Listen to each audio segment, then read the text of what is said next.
Ադրբեջանի և Հայաստանի էներգետիկ համակարգերը աներկբա և միանշանակ միանալու են իրար, հայտարարել է Փաշինյանը ազգային ժողովում երեկ։ Բացատրեմ, թե ինչ է տեղի ունենում, որն է սրա տնտեսական մասը, որն է քաղաքական ազդեցությունները և ինչ մեծ ընդհանուր գործողության մաս է այս ամենը։ Եվ այսպես, 2025 թվականի օգոստոսին Հայաստանը ԱՄՆ-ի հետ ստորագրեց հուշագրեր։ Հուշագրերը ներառում են էներգետիկ ոլորտը, ներառում են նաև ատոմային էներգետիկան, հուշագրերը ներառում են նաև կիսահաղորդիչ կոչվածները, semiconductor են անգլերեն ասում, չիպերը, որ օրինակ Թայվանն է շատ հայտնի դրանով, դրանք ներառում են AI-ը, այսինքն Artificial Intelligence ասվածը, արհեստական բանականություն, Հայաստանում նման կենտրոններ ստեղծելը, թվում է, թե այս հուշագրերը շատ լավն են և հայ ժողովուրդը պետք է ոգևորվեր դրանից, ասեր, այս ինչ լավ է, կան չէ քաղաքական ուժեր կան, ովք են անում, ասում են շատ լավ է, ԱՄՆ-ը մեր տնտեսությունը կզարգացնի։ Եկեք ես ձեզ պատմեմ այն ամենը, ինչ ձեզ ոչ ոք չի ասում և դրանք ինչեր են ներառում և ինչ ռիսկեր։ Նախ էներգետիկ մասով։ Հայաստանը գիտենք, որ էներգետիկ մեծ կախվածություն ունի Ռուսաստանից։ Նույնիսկ մեր ատոմակայանը մենք ինքնուրույն չենք կառավարում և Ռոսատոմ, ռուսական պետական ընկերությունն է դա կառավարում։ Եվ Հայաստանը այս հուշագիրը երբ ստորագրել է ԱՄՆ-ի հետ, այնտեղ նախատեսված է, որ լինելու են small modular reactors, այսինքն ԱՄՆ-ը մեր հետ գործակցությունը այդ մասով տեսնում է small modular reactors։ Դրանց հզորությունը, արտադրողականությունը մինչև 300 մեգավատ է։ Համեմատության համար ասեմ, որ Հայաստանում ներկայում գործող ատոմակայանը, որը ունի 2 բլոկ, դրանցից յուրաքանչյուրը ամեն բլոկի 407.5 մեգավատ հզորություն ունեն։ Այսինքն ընդհանուր առմամբ 815 մեգավատ հզորություն ունի մեր ատոմակայանը, որը արդեն շատ հին է և կիսով չափ է գործում և ինչ-որ պահի նախատեսվում է նորը ունենալ։ Հիմա, եթե այս ծրագիրը ամերիկացիների հետ լինում է, ապա այդ ատոմակայանը կփակեն և մեզ կդնեն ինչ-որ փոքր ատոմականների հույսին, որոնց ի դեպ արտադրողականությունը ավելի ցածր և ավելի թանկ է էներգիան լինում։ Այս պահին, սկսած 2018 թվականից, Թուրքիայում կառուցում է շատ մեծ 1200 մեգավատ հզորությամբ կայան, որի կառավարումը ամբողջությամբ տարիներ շարունակ իրականացնելու է հենց Ռոսատոմը։ Ծրագիրը, որը կոչվում է BOO, մասնագետները գիտեն ինչ է, Build Own Operate, այսինքն ռուսները իրենց փողով կառուցելու են, կառավարելու են, այդ ամենը և թուրքերը կարողանալու են, եթե ընթացքում ուզենան ձեռք բերել ինչ-որ մասնաբաժին, ունենալ դրա 49-ից ոչ ավել տոկոս։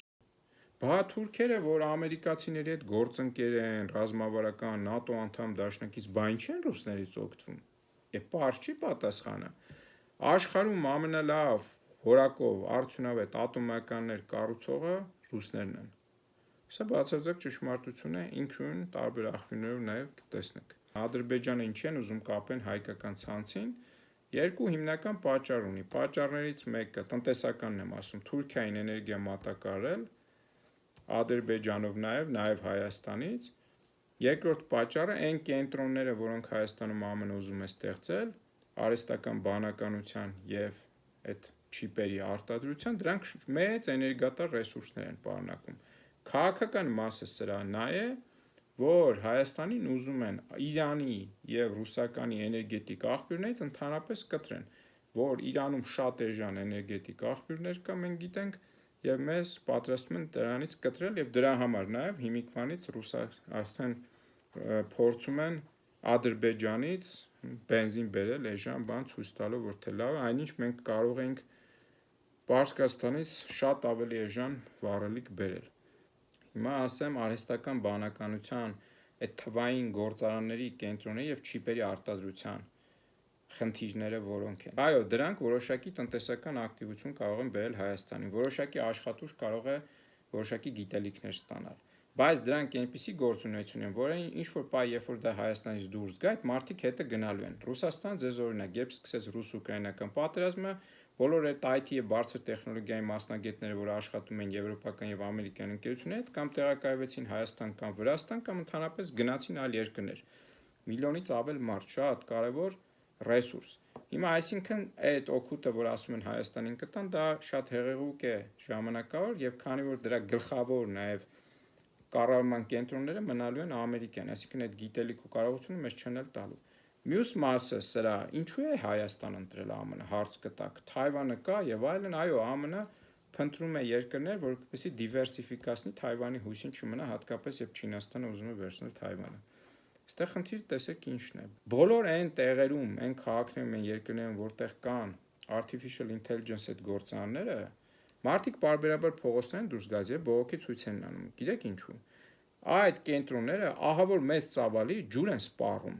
ջուր, որը անդառնալի է գնում, այսինքն դա այն ջուրը չի, որ օրինակ Արարատում ջրի ֆերման օգտագործեց, էլի հետ գնաց միջավայր լցվեց, թեկուս կեղտոտ, բայց կգնա տարբեր շերտերով կանցնի, ինչ-որ պայն էլի մաքրված մենք կկարողանանք կորզել այդ ջուրը։ Ոչ, այդ ջուրը, այդ գործարանները մեծ, եւ այդ չիպերի գործարանն է շատ մեծ ծավալի ջուր օգտագործում լվացման գործընթացք այդ արտադրության process-ներում։ Եվ այդ artificial intelligence կենտրոնները, այդ data կենտրոնները, որոնք այդ կառավարման կենտրոնները որ մշակում են տեղեկատվությունը, մեծ էներգիա են գեներացնում, շատ տաքանում են, ջերմանում են եւ դրանք սառեցվում են ջրի գոլորշիացման միջոցով, այսինքն ջուրը անդառնալի երկինք է բարձրանում եւ այդ տարածք չի վերադառնալու։ Հայաստանը գիտենք, որ նաեւ այդ նույն արևմտյան աղբյուրների գնահատականներով անապատասխան գոտում է գտնվում։ Այսինքն չնայած մենք քաղցրام ջրի մեծ պաշարներ ունենք, բայց քանի որ այնքան անբաշար ենք, չենք կարողացել նորմալ կառավարել, տվել ենք ֆրանսիացիներին, հիմա ինչ ասես անում են, մենք ձախողել ենք երկրում ստեղծելու ցանց, որ հավասարապես ջուրը կբաշխեր եւ նաեւ կզարգացնենք գյուղատնտեսություն։ Ինչ է ստացվում, որ այդ ջրի պաշարները անդառնալի սկսելու են պակասել երկրից, անդառնալի նշանակում է տասնյակ տարիներ դրանց չեն վերադառնալու։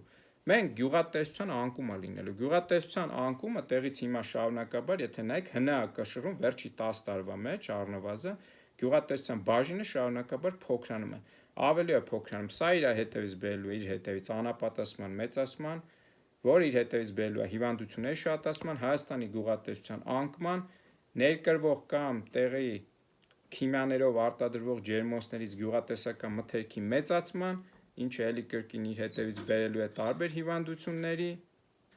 եւ այս ամենը հայր ջան իր հետևից բերելու են անդառնալի հետևանքներ, կրկնում եմ, մեր շրջակա միջավայրին առանց էլ վատ վիճակում են, մեր առողջությանը, մեր սերունդներին։ Եվ սա է իրական հետաքրքրությունը ամենի այս տարածաշրջանում տեղակայելու մեր երկրում մասնավորապես տեղակայելու նման գործարաններ։ ԱՄՆ-ում եթե դուք տեսնեք, Տեխասում հիմա կա Google-ը ունի այդպիսի թվային մեծ կենտրոն, այնտեղ պարբերաբար խնդիրներ են առաջանում։ Առանց չափազանցության ԱՄՆ-ում միայն այս ուղղությամբ տասնյակ միլիարդ լիտր ջուր է անդառնալի կորում։ Հələ ԱՄՆ օվկիանոսներ ունի, ինչ-որ ձևով կարող է ինչ-որ բայ գործարաններ սարքել, զտել այդ ջուրը, օգտագործելի դարձնել։ Մենք ջուր չունենք, մեր այդ անուշահամ ջուրն է։ Այդ էլ ձեռնեցս առան վերջ։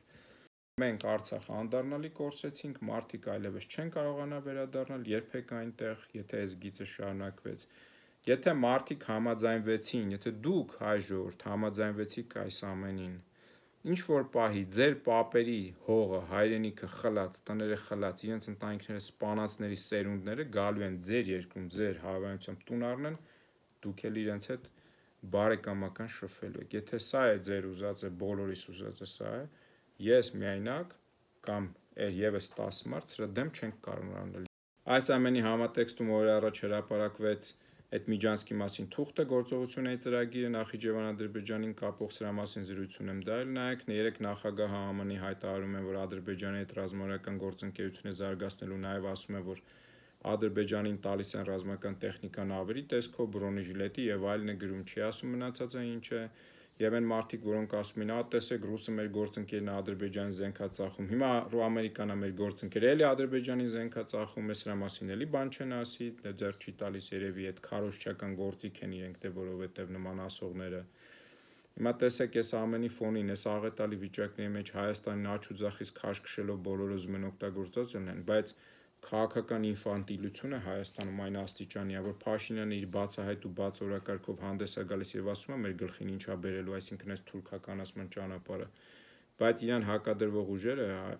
այդպես էլ հստակ ու պարզ օրակարգով հանդես չեն գալիս, ասեն թե այս ամեն ինչը ոնց ենք մենք դիմակայելու, ինչն է սրան հակադրվողը։